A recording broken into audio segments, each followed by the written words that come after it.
And we are live right now. Are we good? Welcome All right. to JG Sports Network. Welcome everyone to the JG Sports Network. Today we're here with my uncle. Fuck, I've already broken my What rule up? again, and the stream just fucking started 10 seconds in. Ah, fuck it. Look at him. He's already doing his own thing too. Okay, go. Anyways, welcome everyone. My uncle Thomas Jones Jr. Welcome, Uncle. Good to have you here. Thank you. We did have another pod. We did have a podcast. So, does anyone with want him to start with a question? Well, it says we did have a podcast with him a few days A ago, couple days ago. but due to a problem that he could not control, we had to end it a little bit short. That's why we're here today. So welcome again. Exactly. Thank you. It was that night was fun, I'll tell you that. Yeah. Seemed like it. Yeah, how do you hit a parked car? That is a good question. That is definitely a good question. I think a lot of us would like to know. The dude was drunk, but the cop let him go. Go figure. Wow. Also, Kenny, I just want What to else is update. new? I just want to update you on this. Shinsuke Nakamura just spit poison mist mixed with his own blood from his mouth, spit it at Seth Rollins. Anyway, Well, Kenny, what else is new? Kenny, if you want to go ahead and you can ask the first question.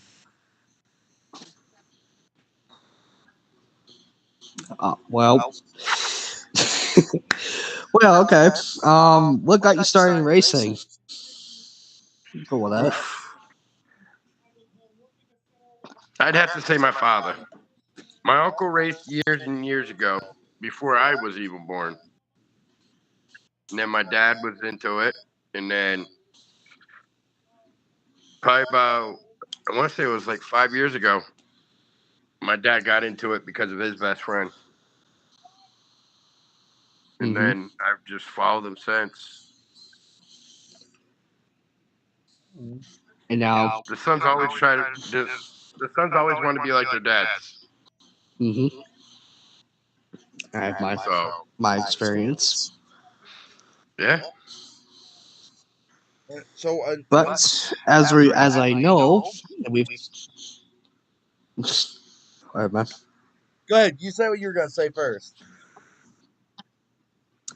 So, for those who don't know, this Saturday coming up, hopefully, if weather does not get up again, Uncle will be back behind the wheel of a race car again, number 85 mini stock, with sponsorship from me, my YouTube channel, I guess, kind of. Yep.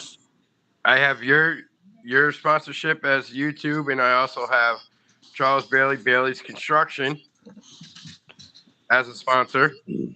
There you go. How would you like my Best call construction company site. as a sponsor? As a what? He's got a wrestling company as a sponsor. Well, as soon as I get that info, I can put it on the car. Gotta get a sticker made for it. That's what we gotta do. I'm always looking for more sponsorships. Like I said, next season I go out as full-time rookie, see what it does. Due to the fact that it's the last race of the season, pretty much you're going to take it, see how it does, shake it down, work the kinks out of it, make any adjustments, what I can at the track come Saturday. Anything major, we'll wait until the off season, come winter time. See what happens. The motor's strong. I'll probably just send it out to be refreshing. Other than that, nothing's really going to change. The paint scheme will stay the same. Number will stay the same. I will have the same sponsorships, and hopefully I'll have more by then. Depending on what they want and how big will reflect on the price. So I pretty much got everything wide open. Rears, fronts, the hood. That's where the bigger the sponsorship is, the the more space you want, the more it costs. So right now, I'm pretty much looking for sponsorships for the tires for the season. And Um, race fuel. yeah, the fuel. $14.75 per gallon Oof. is what they're Yeah. telling. Is what I got told. Yep. I mean, any Shit's little bit, expensive. any type of sponsorship does help. Believe it or not, um, it does go a long way. That's why there's so many on race cars because some can only afford so much. You know, a week or bi-weekly, or say someone offers you like $600 for say 4 races. Believe it or not, that $600 will buy you 4 brand new tires, or the fuel, or say something goes wrong with the motor. You need that. Um, any type of sponsorships I will get, I write it down and I write exactly how much they paid, and it goes into a separate account from my personal. Hmm. It's just a racing account, so whatever the race car needs, take the money out of that. Which I will have receipts. I keep receipts for everything, even when I pay out of my own pocket. I keep my receipts Yeah. because you never know what it's gonna be at the end of the year. You know, Yeah. so Exactly. and whatever sponsorship I have, depending whatever they want to say. All right, they gave me $700. I use say 200, $300 out of the 700 for whatever the race car, and they'll be like, okay, well, do you mind showing the receipt for this? Sure, no problem. Boom. You open it up, here you go. And on the receipt, you would put what sponsor paid for it, just so you have a record of it. Exactly. Which is why You know, I'm very blessed to be a sponsor now.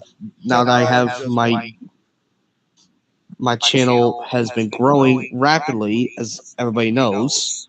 yep, That is because of how much hard work, dedication, and hours I've spent, and money going to these racetracks a lot, doing what I gotta do with my best, yep, absolutely. and I love And it. I've watched a lot of your videos, and they are phenomenal. Thank you. You I keep doing what you're doing. Yeah, You can only get better. exactly. That's Whether why like it doesn't really matter what you're doing. You work hard at it and keep doing improvements. You're only going to keep getting better and better with time. hmm Just like racing. exactly. You can't just go out there and get in the car and think you're going to win because you're not. No. It doesn't matter what type of racing it is, whether it's rookie, amateur, pro. There's always going to be somebody better than you. There's always going to be something else. You know, hmm like with NASCAR, these cars are built equally. It's not the car you got to worry about getting beat by. It's the driver. So if anybody says it's the car, it's really not the car. It's the driver. And you can look at Earnhardt back when he ran years ago. That man was dead last, or he was laps down, and he would come back and win the race, whether it cost him a car, whatever. You know, it boils down to the driver and your setups. That's another thing with race cars. It's how you set them up. You can have all the power in these cars, but if you can't get that power to the ground, you're not going nowhere. If you have no handling, you're not going anywhere. Waterford, you need to have the handling over the power. It's Yeah. great to have power and handling at the same time, but you need to have the handling in the right setup. Without that, you're not going anywhere. With all the power in the world, if you can't put it down to the ground, you're not going to do anything. And anybody that knows racing, whether it's go-karts, quarter-minute midgets, bandos, trucks, open street stocks. You're not going to do it.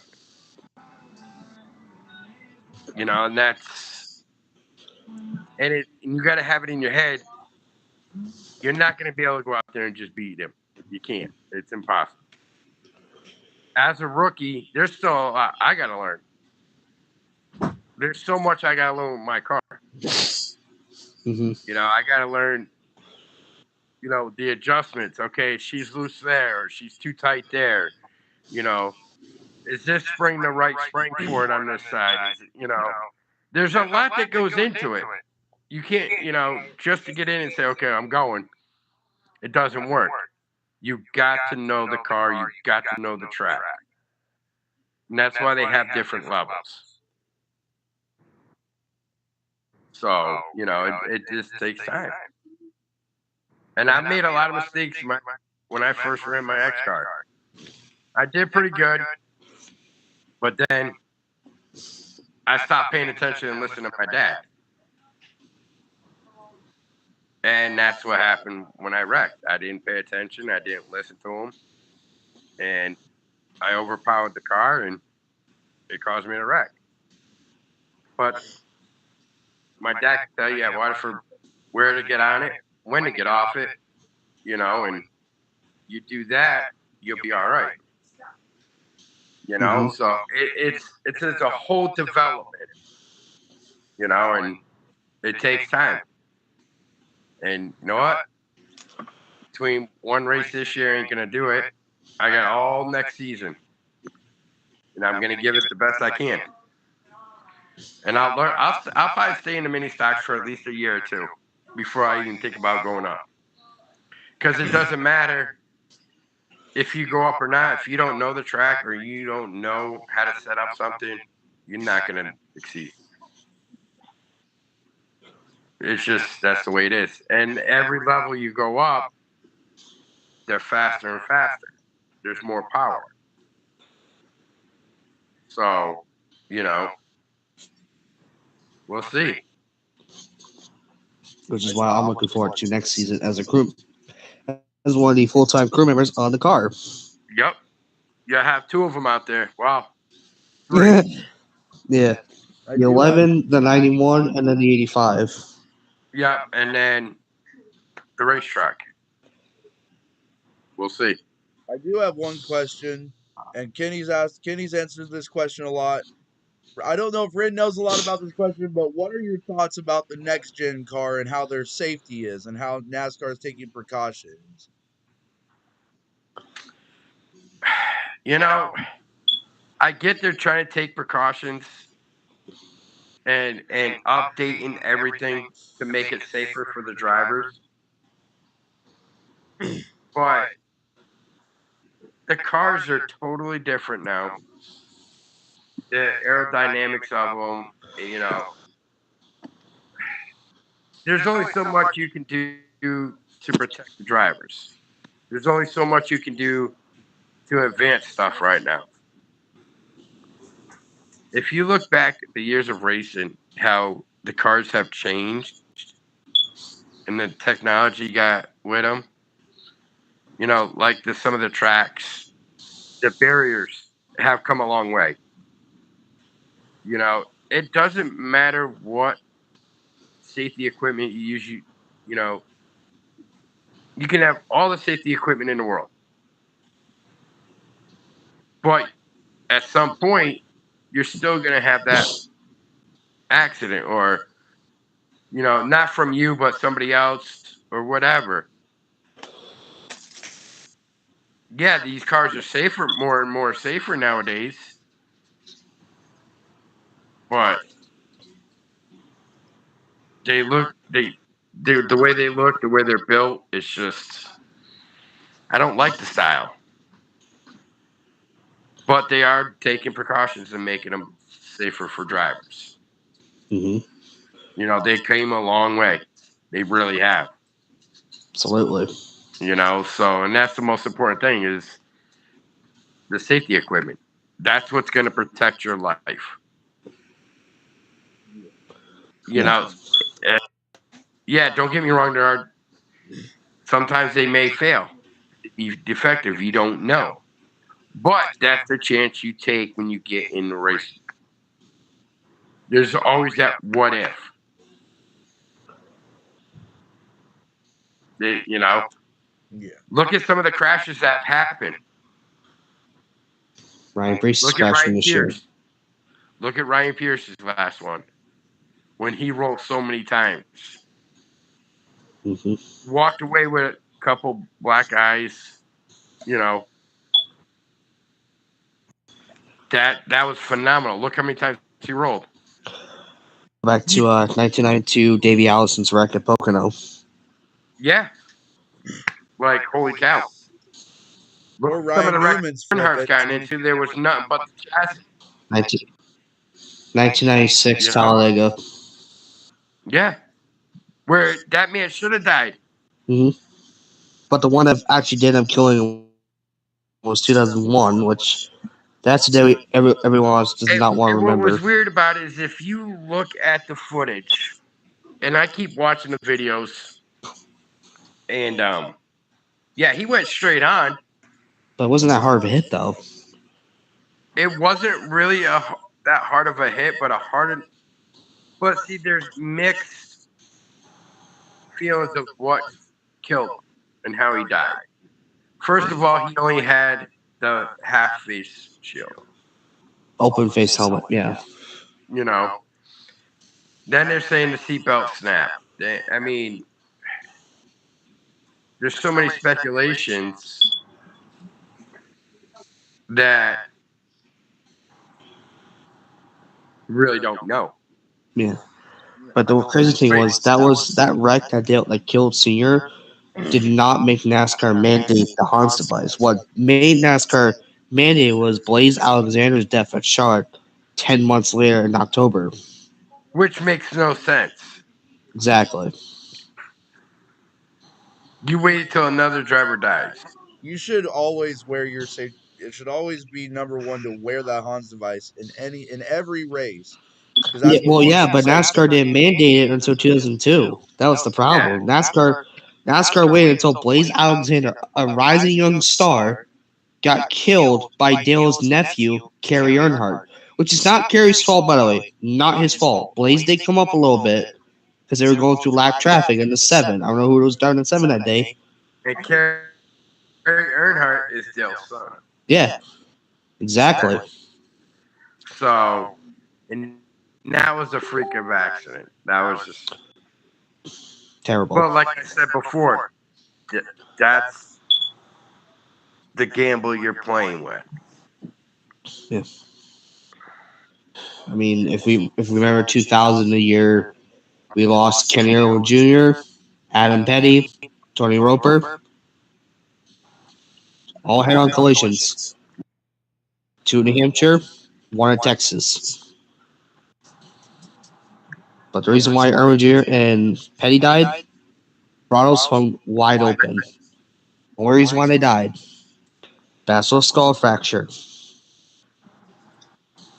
It's dangerous. Yeah. But as you said before, Uncle, it is the chance you take for glory and victory. I think the same thing that happened in 2020. Right. Remember the Daytona 500. Remember the Daytona 500 with when Ryan Newman went flying and barrel rolled. He could have died then too. Driver's side hit with Corey LaJoie. Yeah. But what NASCAR did was they added the Earnhardt bar, and that's basically what saved Ryan Newman's life. Was the Earnhardt bar. Yep. Only reason why Newman is still alive is why he's driving the SRX series now.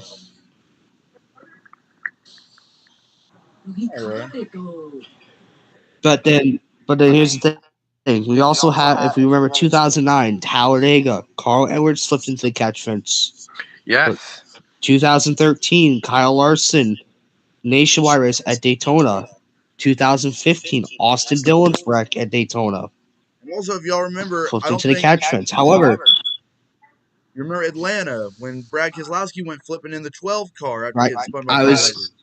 I was just about to get to that one too. Took out my words. Or one that is not really talked I mean, about as if we much. remember the 2013 race, but Then, not to mention David Rudiman's flip Yeah, at it's just Watkins Glen. yeah, 2011. And then recently, before Priest's crash, Chris Buescher last year at Charlotte flipped. And then yeah, absolutely. Harrison Burton flipped in the Daytona 500. Oh yeah, yeah, he did. Yes, he did. And then Joey Logano Jed 2021 Burton at flipped. Pocono in the Xfinity Series. Brendan Gaughan flips at Yep. Talladega. Joey Logano at Talladega flips. Mm-hmm. Just a lot of flips. That goes around for a while. He'll be back. Yeah, I mean, it's again like Uncle said earlier. It's like you're doing this for glory and victory. You take the chance of racing these cars, which you know they're dangerous. But again, you do it because it's your job. It's your job to do it. It's how you make your money. You do it to entertain the fans that are in the stands that pay their hard-earned good money to come out, support you all, watch you race, put on a good show. It's just that, you know? Yep. Yeah. And if you look at us local racers, we do this every week. We do this every weekend. What we do. We may not get as many fans to come out like the bigger series would, but that's okay. We still love doing it, and this is why we have people watching us like come do, what we love to do, which we'll get to do one more time this year. But at the same time, at our local tracks, I will say this: they're getting more and more expensive. I can remember as a kid, they were cheaper. They need to lower the prices a bit. I mean, come on, Yeah. $22 for the grandstand for 40 for the pits. yeah. I mean, I get that because all right, you got certain events. Obviously, we got to pay $50, but Yeah. you know, it's not like it used to be. No. I mean, let's go back to like 2012 NASCAR Modified Tour comes to town, Waterford. The 160 lap Mr. Rue's 160 on lap race. Fun event. I'm pretty sure everyone paid like I think $20 to get in that day. I think it was. I don't remember because I didn't start going back until 2015. Was when I started going back to the track.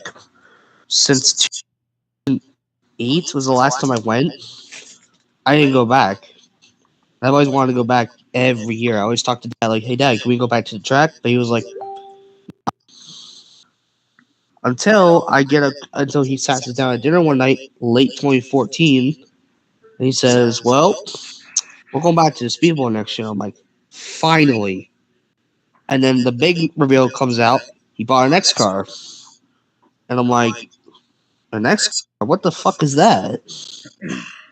Yeah. But then he explained to me it's like a 4-cylinder, kind of. So then I basically got to learn the car because I was there to help him build it. Right. Like I said started saying in the last little interview we had, when I had the X car, my dad did 90% of the work. Mm-hmm. He didn't really do much on it. But this time around, I did a lot more on my mini stock. He showed me more. I mean, if you're willing to learn it, he's willing to teach you. Yeah. So now, being a full-time car owner / going to be a full-time driver makes a big difference. He can't always be like, I can always be like, all right, Dad, I can't do it this time, or or whatever. He's not always going to be around. I mean, don't get me wrong. My dad's done a lot of work on the Mini now. He continues with it after I leave for work. Yeah. So my dad, I have to be more grateful for my dad because he's still, Yeah, at his busting age, his ass off on top of he does his cars. which is insane that at Grandpa's age he's still doing what he does, what he loves doing. Exactly, he does. He loves it with a passion. Just like how I do. I think I got that inheritance from him, to be honest, because like growing up as a kid, I didn't get to watch my first NASCAR race until I was 6 by my dad, because dad was watching on TV one day, and he just showed me, and like I just sat down and watched with him, like, and then after that, I just fell in love with the sport.